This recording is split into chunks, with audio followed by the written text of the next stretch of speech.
ಯಾವಾಗಲೂ ಸತಿ ಮಕ್ಕಳು ಓದಬೇಕಾದಾಗ ಫಾರ್ಮುಲಾ ಈಕ್ವೇಷನ್ನು ಡಯಾಗ್ರಾಮ್ಸು ತುಂಬ ಸತಿ ಓದಿದ್ರು ಸಡನ್ನಾಗಿ ಮಾಸ್ಟರ್ ಮಾಡ್ಕೊಳಕ್ಕಾಗಲ್ಲಲ್ಲ ಅಂಥವ್ರಿಗೆ tips. So you have to use your non-dominant hand. So if you're right-handed person, right hand is your dominant hand. So your left hand becomes non-dominant hand.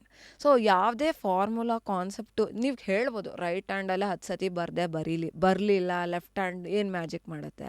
So you should try using a body in different ways. So left ಹ್ಯಾಂಡಲ್ಲಿ ಮಾಡ್ಬೇಕಾದ್ರೆ ಏನಾಗುತ್ತೆ, is it easy, it gets difficult. ಅವಾಗ ಏನು ಮಾಡ್ತೀವಿ, we try to put 100% focus on it, 100% concentration on it.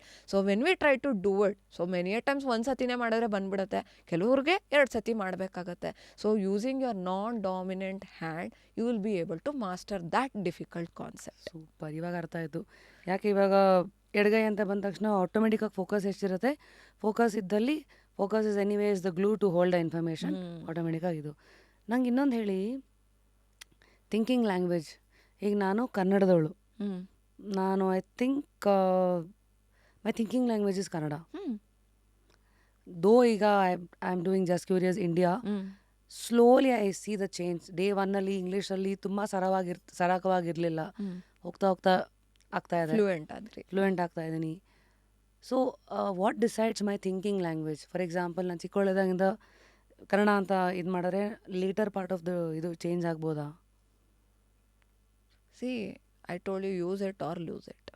If you keep using it, you will master it. ಅದು ಅಷ್ಟೇ. So ಯಾವಾಗ ಬೇಕಾದ್ರೂ you can switch the gears. Yes. So for that matter ನಾನು job ಬಿಟ್ಟು almost 10 years ಮೇಲೆ ಆಗಿಬಿಟ್ಟಿದೆ, almost 15 years I believe. So then ಆವಾಗ ಒಂದಿಷ್ಟು ಇಂಗ್ಲೀಷ್ ಕಮ್ಯುನಿಕೇಷನ್ ಇತ್ತು. But now, later part of ನನ್ನ pregnancy, all those things, I was not at all using it. So when I started my journey as a trainer, it was quite difficult for me to get back to it.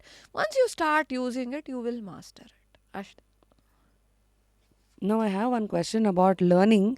ಎಷ್ಟು time ಬ್ರೈನಿಗೆ ತಡ್ಕೊಳ್ಳೋ ಶಕ್ತಿ ಇದೆ learning ಅಂತ ಬಂದಾಗ? How long should I sit and learn?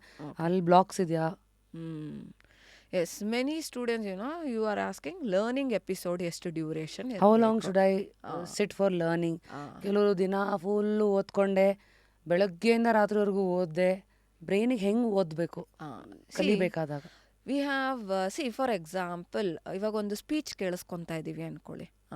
So initial 20 minutes your brain will be able to remember it very well, highest retention ಇರುತ್ತೆ.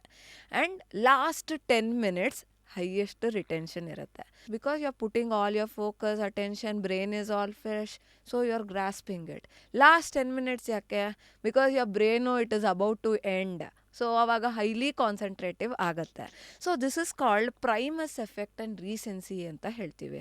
So initial 20 minutes is called primacy, and the last 10 minutes is called recency. So for example, if you are studying for 2 hours at a stretch, okay, so what is happening? It is similar to the speech. So initial 20 minutes absorption capacity ಚೆನ್ನಾಗಿದೆ, retention ಚೆನ್ನಾಗಿದೆ, then last 10 minutes ಚೆನ್ನಾಗಿದೆ. So ನೀವು 2 hour ಕುತ್ಕೊಂಡು ಓದಿದ್ರು ನಿಮ್ಗೆ retentivity ಎಷ್ಟು ಬಂತು? 30 minutes ಬಂತು. ಸೊ ಏನು ಮಾಡಬೇಕು? ರೆಸ್ಟ್ 90 minutes ಏನಾಯಿತು? ಓದಿದ್ದೀರಾ ಕೂತ್ಕೊಂಡು, but you are unable to store it. For that reason you should try to chunk the time. So ಒಂದು study session you should at least have 40 minutes of one session, 40 minutes. So cut down ಮಾಡಬೇಕು. 2 hours ಓದೋದನ್ನು 40 cut down ಮಾಡಿದಾಗ ಏನಾಗುತ್ತೆ, 40 minutesಲ್ಲಿ ಏನಾಗುತ್ತೆ, 20 starting, last 10. So 30 minutes retentivity ಸಿಕ್ತು. ಇನ್ 10 minutes ನಾವು down time ಅಂತ ಹೇಳ್ತೀವಿ. So generally we should keep this time for reviewing what we have read in the last 10 minutes. ನಾವು for example review ಮಾಡಿಲ್ಲ, okay, ಮಾಡಿಲ್ಲ ಅಂತಲೇ ಇಟ್ಕೊಳ್ಳೋಣ. ಬಟ್ ಈ ರೀತಿ ಚಂಕ್ ಮಾಡಿ ಓದಿದಾಗ ನಮಗೇನಾಗುತ್ತೆ, 40 minutesಲ್ಲಿ 30 minutes ಪ್ರೊಡಕ್ಟಿವ್ ಆಯಿತು. ಅದೇ ಥರ ಅಲ್ಲಿ 120 minutes ಓದಬೇಕಾದ್ರೆ ಬರೀ 30 minutes ಪ್ರೊಡಕ್ಟಿವಿಟಿ ಇತ್ತು. ಇಲ್ಲಿ 40. ಸೊ 30 + 30 ಸೊ ಎಷ್ಟಾಯಿತು? 90 minutes ಪ್ರೊಡಕ್ಟಿವಿಟಿ ಟೈಮ್ ಬಂದ್ಬಿಡ್ತು. So it is something like if you try to dilute your learning, you will dilute your results. So ಯಾವಾಗ ಬ್ರೈನು ಆಪ್ಟಿಮಮ್ ಫೇಸಲ್ಲಿ ಫಂಕ್ಷನ್ ಮಾಡ್ತಾ ಇರುತ್ತೋ ಆವಾಗ ಅಬ್ಸಾರ್ಪ್ಷನ್ ಚೆನ್ನಾಗಿರುತ್ತೆ. ಅದನ್ನು ನಾವು ಯೂಸ್ ಮಾಡ್ಕೋಬೇಕು. Thank you. So break time ಎಷ್ಟು ತೊಗೋಬೇಕು ಮಧ್ಯದಲ್ಲಿ? 5 to 10 minutes put it on the course. ಆ ಬ್ರೇಕಲ್ಲಿ ಏನು ಮಾಡಬೇಕು? No television break. It is just some eating, chatting, listening to music, playing, all those things are done. Why not T V? See what happens, I told you, direct image ಕೊಡುತ್ತೆ. So ನಾವು ಅರ್ಧ ಗಂಟೆ ಇಲ್ಲ 40 minutes ಓದಿ ನಮ್ಮ ಬ್ರೈನನ್ನು ಒಂದು ರೇಂಜಿಗೆ stimulate ಮಾಡಿರ್ತೀವಿ. ಸೊ ಟಿ ವಿ ಕೊಟ್ಟಾಗ you are stimulating it to a very higher level.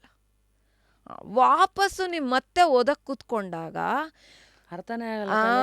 It is something like ಅಪ್ಪಲ್ಲಿ ಹೋಗಿ ಸೈಕಲ್ ನಿಲ್ಲಿಸ್ಬಿಟ್ಟು ಮತ್ತೆ ಹೊಡಿಬೇಕು ಅಂದರೆ you have to put more energy, right?